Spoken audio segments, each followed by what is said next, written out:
पुण्यातील कृषी उत्पन्न बाजार समितीच्या निविदा प्रक्रियेवर गंभीर प्रश्नचिन्ह उभे राहत आहे। आरोप असा आहे की निविदा भरताच स्थळ पाहणी अहवाल आणि त्यावर उपसभापतींची स्वाक्षरी अनिवार्य करण्यात आली आहे, पण ही अट कुठल्याही शासकीय नियमात नाही। महाराष्ट्रातील सार्वजनिक खरेदी प्रक्रियेसाठी लागू असलेल्या महाराष्ट्र सार्वजनिक खरेदी अधिनियमानुसार निविदा प्रक्रिया पारदर्शक, स्पर्धात्मक आणि भेदभावरहित असणे बंधनकारक आहे। मात्र अशा अतिरिक्त अटींमुळे स्पर्धा मर्यादित होत असल्याचा आरोप होत आहे।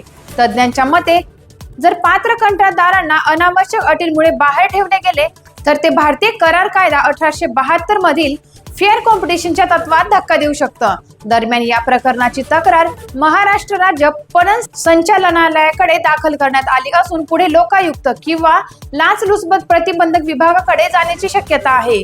प्रश्न एकच की ही अट प्रशासनाची गरज की निविदा प्रक्रियेत हस्तक्षेप? चौकशी सत्य बाहेर आणेल। लवकरच भाग 2 मध्ये मोठा स्कॅम, टाइम्स ऑफ महाराष्ट्र उघडकीस आणणार।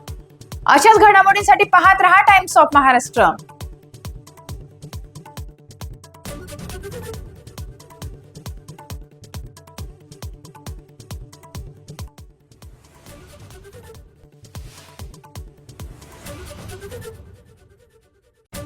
Thank you.